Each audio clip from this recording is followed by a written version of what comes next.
So this is a family vlog channel, and they're a nice, wholesome Mormon family with 6 kids, and one day they blow up and get really popular on YouTube. Things are going great for them, but then, along the way, the internet starts to notice they have a really harsh parenting style. Like sometimes the mom will withhold food from the kids as punishment. I'm only gonna say it one more time, and then you're gonna lose the privilege to eat dinner. She also one time took away her son's bed as punishment. My bedroom was taken away for 7 months, and then you give it back like a couple weeks ago. But then, one day, the mom and the dad, they start fighting. Now the mom, her name's Ruby, and the dad, his name's Kevin. So Ruby and Kevin, they start fighting a lot. And then they start going to this relationship counselor, Hildebrandt. And so Hildebrandt gets really involved in their lives. She's their marriage counselor, she's Ruby's mentor, she and Ruby start a podcast together. Regardless, Ruby and Kevin eventually separate because their marriage is still on the rocks. It's not going well, and so Ruby grows even closer to Hildebrandt. But here's where it all gets crazy. Eventually, Ruby has 2 of her younger children move in with Hildebrandt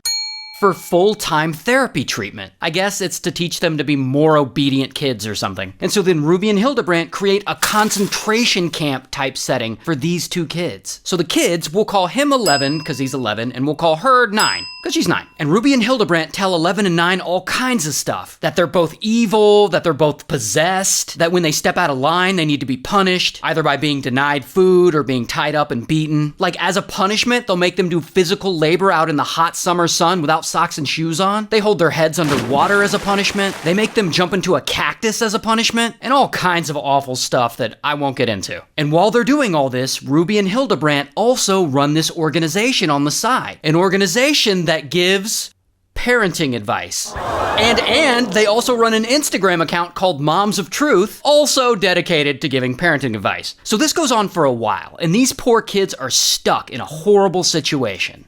Until one night, it's late and it's quiet out, and the neighbor living next door to Hildebrandt, he gets a knock on his door, and neighbor answers it, and it's 11. And 11 has duct tape on his hands and feet where he had been tied up. He also has open wounds, and he's severely malnourished. Moments before, 11 had been at the Hildebrandt house, tied up with duct tape as a punishment for something he did. And while his mom, Ruby, and Hildebrandt were in the next room not paying attention, 11 unbinds his hands and his ankles, and he sneaks up and he climbs out a window. And then he hits the ground, and then he runs as fast as he can, and he runs over to the neighbor's house. And that is when he knocks on the neighbor's door, and he asks the neighbor for help and for food and water. So the neighbor sees this kid, and he immediately calls the police. He said a 12-year-old male showed up with tape around his legs Thursday asking for help, said he was afraid asking for police. And pretty quickly, the police show up to Hildebrandt's house, where they find 9 there. 9 is also malnourished and looking sick. So boom, they arrest both Ruby and Hildebrandt. So here's Ruby's mugshot, and here's Hildebrandt's mugshot. So they take 11 and 9 and 2 of the other siblings, because remember, they had 6 kids. So they take 4 of the kids and they put them in child protective care, while the 2 oldest kids are old enough to be on their own. Then Ruby and Hildebrandt, they both go to court, they each take a plea deal, and they've both been sentenced, but as of the time of me filming this video, we actually don't know exactly what that sentence is yet. But it's a minimum of 4 years and up to a maximum of 30 years, I think. And yes, I've covered this story before last year, but this is my update because they both just got sentenced. Just shout out to family vlog channels, I guess.